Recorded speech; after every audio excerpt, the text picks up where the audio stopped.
She would have wanted this.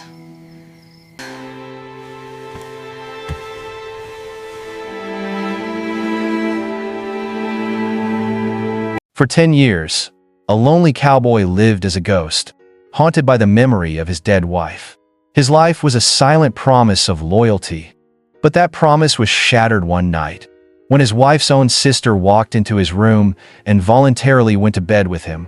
This is their story. 10 years, 3,652 nights. That was how long Boone had been alone. His ranch, a sprawling, prosperous operation, was a testament to a decade of relentless, back-breaking work. But inside the main house, time had stopped. The air was still, thick with the scent of beeswax and old memories. Every room was a shrine to his late wife, Eliza. Her favorite shawl was still draped over the rocking chair by the fire. Her half-finished embroidery still sat in its hoop on the side table. And in the main room, over the cold, stone hearth, hung her portrait, her smiling face a constant, beautiful, and agonizing reminder of the life that had been stolen from him. His life was a ritual of remembrance. He ate the same simple meals he had eaten when she was alive. He slept on his side of the bed, leaving her side untouched, the sheets crisp and cold. He was a good man, an honorable man, but he was a man hollowed out by grief. The townspeople spoke of him with a mixture of pity and respect. They called him loyal, devoted. But what they didn't see was the profound, suffocating loneliness that descended upon him each night, a silence so deep it was a physical weight. He was the lonely king of a dusty, silent kingdom, and her memory was the only subject he ruled. The only living soul who dared to enter this kingdom was Laurel, Eliza's younger sister. She had been coming to the ranch 3 times a week for years, a quiet, unassuming presence. She would cook, clean, and mend, performing the small tasks of living that Boone, in his grief, had long since neglected. She was the only link to his past he could tolerate, for in her face, he saw a faint, heartbreaking echo of his lost love. Their friendship was one of quiet necessity, a comfortable silence built on the foundation of their shared loss. He saw her as a sister, a kind, dutiful woman honoring her family's memory. He never once saw the secret she kept hidden in her own heart, that she had loved him too, from afar, even before he had met her sister. Tonight was the 10th anniversary of Eliza's death. Laurel had stayed late, preparing a special meal that she knew Boone would only pick at. She watched him now, as he sat staring into the fire, his face etched with a decade of sorrow, his broad shoulders slumped under an invisible weight. She saw that he was not just remembering his wife. He was fading away, becoming a ghost in his own house. And she knew, with a certainty that was both terrifying and absolute, that she could not let him fade completely. A promise, made to her dying sister 10 years ago, a promise she had prayed she would never have to keep, now screamed in her soul. With a quiet, heartbreaking resolve, she rose. She did not say goodnight. She walked down the dark, creaking hallway to his bedroom, her heart a frantic drum against her ribs. She pushed open the door. Boone, who had retreated to his room moments earlier, looked up, his expression one of pure, bewildered confusion.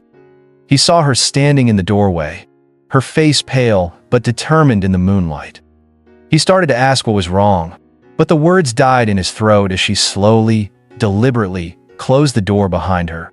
He stood, his mind reeling, trying to understand. This was not the Laurel he knew. This was a stranger, a woman with a fire in her eyes he had never seen before. He watched, frozen, as she walked towards him. He felt a jolt of panic, a sense of a sacred line being crossed. He raised a hand to stop her, his voice a rough, choked whisper. "Boone, Laurel, what are you doing?" She did not answer with words. She simply reached him, and with a trembling hand, she gently touched his face. His initial resistance, born from a decade of fierce loyalty to Eliza's memory, began to crumble under the weight of his own profound, soul-deep loneliness. As she moved closer, he was overwhelmed not by desire, but by a tidal wave of grief. In the dim light, her face was so much like her sister's. It was a ghost's touch, a phantom's comfort. His resolve, worn thin by 3,652 nights of solitude, finally shattered. He did not betray his wife. In that desperate, heartbreaking moment, he surrendered to her memory, a grieving man seeking comfort from a ghost, not realizing he was being saved by the living. The dawn that broke over the ranch was not a gentle one. It was a cold, gray light that filtered through the window, exposing the raw, uncomfortable truth of the night before. Boone woke with a start, a feeling of profound wrongness coiling in the pit of his stomach. For a moment, disoriented, he almost expected to see Eliza beside him. But the woman sleeping softly in his bed was Laurel, and the reality of what had happened crashed down on him with the force of a physical blow. He slipped out of the bed, moving with the silence of a thief. He dressed quickly, his hands trembling. He couldn't look at her. Every corner of the room, every familiar object, seemed to scream his betrayal. He saw the faint outline of Eliza's portrait through the open door and was consumed by a wave of guilt so powerful it was nauseating. What had he done? He, the man who had built a shrine to his wife's memory, had desecrated it. He had broken his 10-year vow of loyalty, a vow that had been the very bedrock of his existence. He felt like a stranger in his own skin, a traitor in his own home. When Laurel emerged from the bedroom an hour later, the air in the cabin was thick enough to cut with a knife. She was dressed, her hair neatly braided, her face a mask of calm composure. She looked as if nothing had happened, a stark, unnerving contrast to the raging storm of guilt and confusion inside him. He was standing by the stove, his back to her, unable to face her. He heard her soft footsteps pause behind him. Boone. His voice is a low, raspy growl, heavy with self-loathing. You should not have done that. Laurel. Her voice is quiet, but firm, without a hint of shame or regret. I know. Her simple, unwavering answer only fueled his turmoil. He had expected tears, apologies, or at the very least, an explanation. But she offered none. She simply began to prepare the morning coffee, her movements as calm and as practiced as any other day. Her resolute silence was a wall he could not penetrate. He didn't understand. Was this a calculated act of seduction he had been too blind with grief to see? Was she trying to take her sister's place? The questions were a venomous poison in his mind. Their old, comfortable relationship, built on shared grief and unspoken rules, was shattered. The easy silences they had once shared were now filled with a heavy, awkward tension. They could no longer be just friends, the grieving widower and the helpful sister-in-law. But what were they now? The single, shocking act had destroyed the familiar landscape of their lives, leaving them stranded in a new, undefined, and deeply uncomfortable territory. He could not bear it. He mumbled something about checking the fences, grabbed his hat, and fled the house, escaping into the cold morning air, as if escaping a fire. He rode for hours, pushing his horse, trying to outrun the memory of the night before, the feeling of Laurel's skin, the crushing weight of his own betrayal. He told himself it was a mistake, a moment of weakness born from a decade of loneliness and a bottle of anniversary whiskey. He would apologize. He would ask her to leave, to never return. It was the only way to restore the sanctity of his promise to Eliza. But as he rode, another, more complicated feeling began to surface. A feeling he was deeply ashamed of. For the first time in 10 years, he had felt something other than grief. He had felt the warmth of another human being, a comfort that went beyond memory. And as he returned to the ranch that evening, dreading the confrontation to come, he saw her through the window. She was not in his room. She was sitting in the rocking chair, Eliza's rocking chair, mending one of his torn shirts. A quiet, domestic scene that was both a comfort and a torment. She looked up as he approached, her expression not of a seductress, but of a woman who was simply waiting. He knew then that this was not a simple mistake. It was a beginning. A terrifying, guilt-ridden, and utterly confusing new beginning. And he had no idea what to do next. In a small, isolated town like Redemption, a secret as scandalous as the one at the Thorn Ranch could not stay hidden for long. It traveled on whispers, carried by the baker, who noticed Boone buying flour more often, by the ranch hand, who saw Laurel's silhouette in a window where it didn't belong. The story grew with each telling, twisting from a night of shared, complicated grief into a sordid tale of a shameless sister seducing her dead sister's husband, a man desecrating his wife's sacred memory. The change in the town's demeanor was immediate and brutal. The pitying respect they once held for Boone's loyalty curdled into a cold, sanctimonious judgment. Men who once tipped their hats now stared at him with contempt. Women who once offered condolences now turned their backs when he entered the general store. He was no longer a tragic figure to be admired. He was a hypocrite, a man who had fallen from grace. But the full venom of the town's righteousness was reserved for Laurel. She was the temptress, the serpent in the garden of a grieving man, a disgrace to her sister's good name. Boone, a man who had spent a decade avoiding the town, now found himself forced to endure its collective glare every time he rode in for supplies. His first instinct was to retreat, to pull up the drawbridge of his ranch and let the world outside condemn them. It would be easier. He could hide in his solitude, just as he had hidden from his grief. He and Laurel barely spoke of the whispers, but the unspoken judgment hung between them, a toxic fog that made their already awkward cohabitation almost unbearable. He saw the way Laurel's shoulders slumped, the way her already quiet demeanor became even more withdrawn. He saw the pain in her eyes, and a part of him, the part that still felt the crushing weight of his own guilt, believed they deserved it.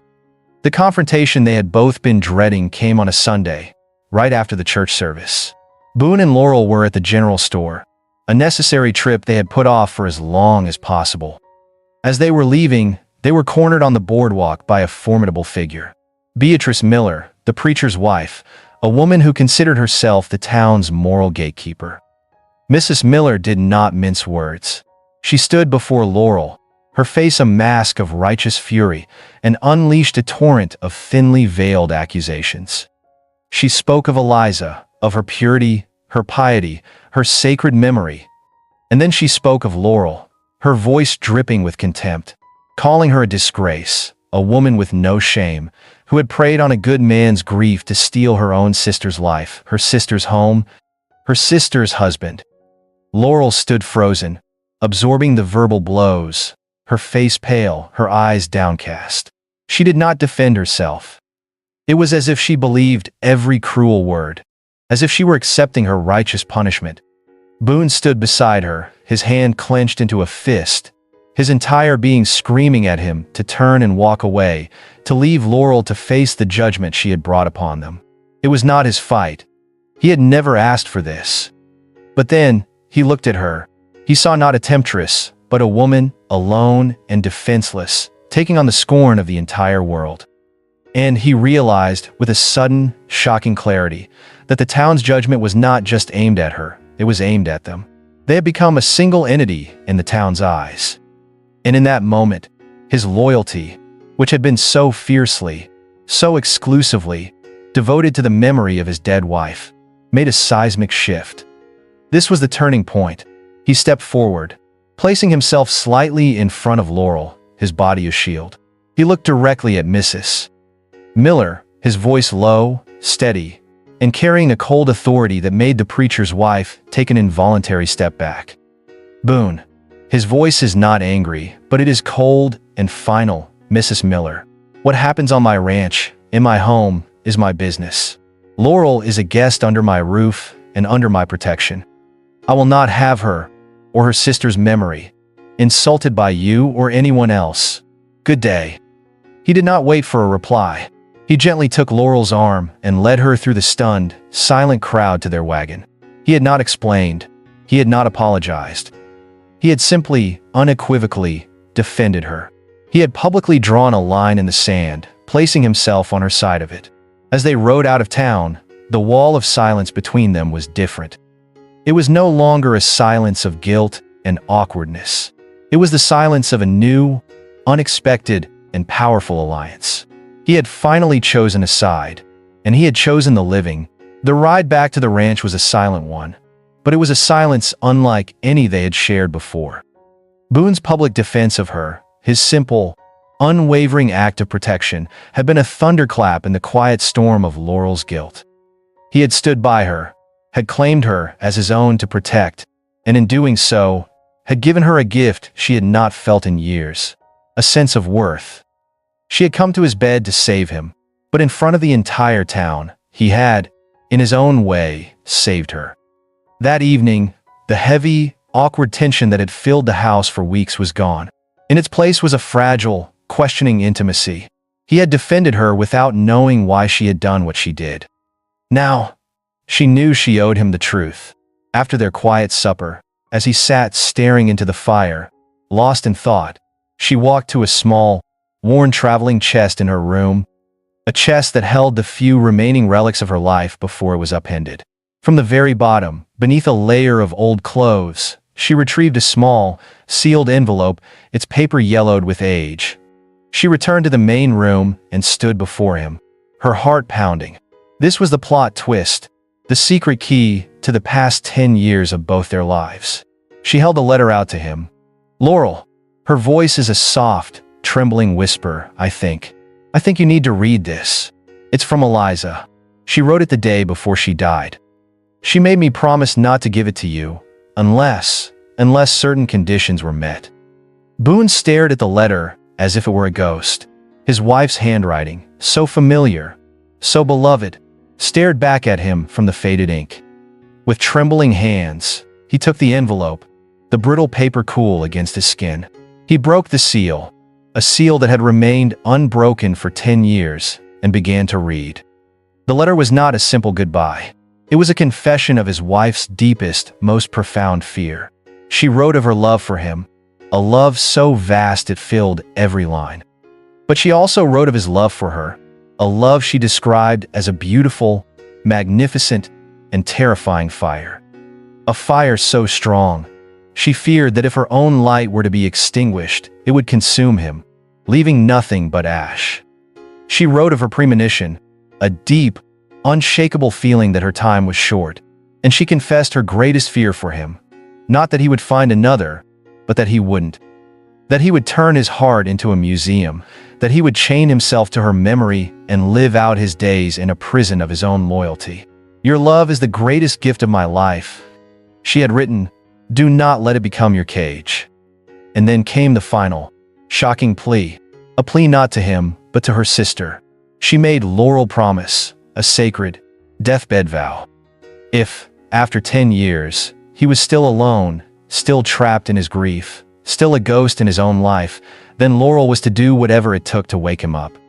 Eliza's voiceover, soft and ethereal, as Boone reads. "And if his heart is still locked, then you, my dearest sister, must be the key. Remind him how to live. Remind him how to feel. Break the vow he has made to me, for it is a vow I never wanted. Give him my blessing to find happiness again, even if it is with you. I only ask that you love him half as much as I do. That will be enough." Boone finished the letter, his hands shaking, a single, hot tear splashing onto the faded ink. He looked up at Laurel, his eyes filled with a decade of misunderstood pain, now replaced by a stunning, heartbreaking clarity. Her shocking act in his bedroom was not an act of seduction. It was an act of profound, selfless loyalty. It was the fulfillment of a sacred 10-year-old promise to her dying sister. She had not come to his bed to take her sister's place. She had come to set him free from it, in the only way she knew how. He had thought she was a temptation, a betrayal. He understood now. She was a gift. A final, beautiful, and heartbreaking gift from the love of his life. The letter changed everything. The guilt that had been a toxic poison in Boone's soul for weeks was washed away, replaced by a wave of profound, humbling gratitude. He looked at Laurel, truly seeing her for the first time, not as an echo of his past, but as a woman of incredible strength and a loyalty so deep it defied all convention. She had endured the town's scorn, his own coldness, all to honor a promise, all to set him free. He had been drowning in his own grief, and she, in her own quiet, desperate way, had thrown him a lifeline. He now understood the calm resolve she had shown the morning after. It was not the coldness of a seductress, but the quiet determination of a soldier fulfilling a sacred duty. He understood that his own act of defending her in town was not a betrayal of Eliza, but an unwitting step towards honoring her final, most desperate wish. He had spent 10 years preserving a memory, believing it was what she would have wanted. He now knew he had been preserving the very cage she had begged him to escape. He stood up, the letter still clutched in his hand. A new, clear purpose shone in his eyes. The time for grieving was not over, but the time for being a ghost had to end. He knew what he had to do. This was his all-in moment, a symbolic act that would officially close one chapter of his life and begin another. He walked to the great stone hearth, to the portrait of Eliza that had dominated the room and his life. For a decade, it was a beautiful painting, capturing her vibrant smile, her laughing eyes. For 10 years, it had been a source of both comfort and profound pain. It was the face of his loyalty, the face of his prison. With a tenderness that was almost unbearable, he gently lifted the heavy portrait from the wall. Laurel watched, her heart in her throat, not knowing what he intended. Was he angry? Was he going to destroy it? Instead, Boone carried the portrait not to the fire, but down the hall to his own bedroom. He placed it carefully on the wall above his own bedside, a place of honor, of private memory, of love that would never fade. He was not discarding his past. He was putting it in its proper place, no longer allowing it to be a shrine that blocked out the future. When he returned to the main room, the space above the hearth was empty. The room felt larger, brighter, as if it could finally breathe again. He walked to Laurel, who was still standing by the fire, watching him with wide, uncertain eyes. He stood before her, the last of the shadows of the past finally lifted from his face. He saw not his wife's sister, not an echo of a ghost. He saw Laurel, a kind, brave, and beautiful woman who had loved him enough to risk everything. And for the first time, he kissed her. It was not the desperate, grief-stricken kiss of that fateful night. It was not a kiss of confusion or of seeking a phantom comfort. It was a kiss of profound clarity. It was a kiss of gratitude, of admiration, of a new, burgeoning love that was entirely its own. It was a kiss that said, "I see you." When they parted, he rested his forehead against hers, his voice a low, emotional rumble. "Boone, she wanted to wake me up. But you, Laurel, you brought me back to life." In that moment, the awkwardness, the guilt, the years of unspoken words and misunderstood intentions all melted away. The promise to the dead had been fulfilled. And now, a new promise, unspoken but powerful, was being made between the living. The kiss was a promise, and the days that followed were the beginning of its fulfillment. The ranch, once a silent house of memories, was now filled with the sounds of a new life. Boone and Laurel worked side by side, their movements an easy, familiar dance. The ghosts of the past had not vanished, but they were no longer haunting. They had become gentle presences, memories that could be shared with a sad smile, not a broken heart. Boone would tell Laurel stories of his life with Eliza, and Laurel would share her own memories of her sister, weaving a tapestry of remembrance that honored the past without being imprisoned by it. But they both knew there was one final confrontation they had to face. Not a battle of fists or of wills, but of perception. They had to face the town, not as a grieving man and his dutiful sister-in-law, not as a scandalous pair hiding in the shadows, but as what they now were, a couple, united and unashamed. The next Sunday, they rode into town together to attend the church service. As they walked up the steps, a hush fell over the gathered congregation. The whispers, which had been so venomous just weeks before, now died in the face of their quiet, unshakable unity. They saw not a broken man and a shameless temptress, but two good, honorable people who had, against all odds, found a second chance at happiness. They saw the genuine love in the way Boone held Laurel's hand, the quiet confidence in her smile. Mrs. Miller, the preacher's wife, stood on the steps, her face a mixture of confusion and a grudging respect. As they passed, Laurel met her gaze, not with defiance, but with a simple, serene nod of peace. And Boone, the man who had hidden from this town for a decade, looked his neighbors in the eye, a quiet strength radiating from him. Their unity was the only explanation needed. their happiness the ultimate answer to the town's judgment. The final, quiet battle had been won not with words, but with the simple, undeniable truth of their love. 1 year later, the Thorn Ranch was a place reborn. The fields were prosperous, the house was filled with light, and a new sound echoed in its halls. The happy gurgle of a baby boy, a child with Boone's quiet strength and Laurel's kind eyes. They had named him Samuel, after Boone's own father, a name for a new beginning. The portrait of Eliza still hung in their bedroom, a place of honor. They would often tell their son stories of the wonderful aunt he would have loved, a woman whose final, selfless act of love had made their own family possible. Her memory was not a shadow they lived under, but a warm, benevolent light that blessed their home. On a bright, clear morning, the anniversary of her passing, they stood together at Eliza's grave. It was no longer a place of solitary, agonizing grief for Boone. It was a place of peace, of remembrance, of a gratitude so profound it filled his heart to bursting. He placed a single, beautiful wildflower on the cool stone, a mirror of the one Laurel had once left for him. He looked at his new wife, at the beautiful, strong woman who had honored her sister's promise and, in doing so, had healed them all. Then he looked at his son, a symbol of their future. Boone, his voice is a quiet murmur, full of peace and love, speaking to the grave. She would have loved you both so much. And as a gentle breeze rustled the leaves of the old oak tree nearby, Boone, Laurel, and their son stood together, a family forged from loss, bound by a promise, and blessed by a love that was strong enough to transcend even death itself. If this story of a love that honored the past and embraced the future touched your heart, click the video on your screen now for another unforgettable tale from the Wild West. Don't forget to subscribe and tell us what part of the story moved you the most in the comments below.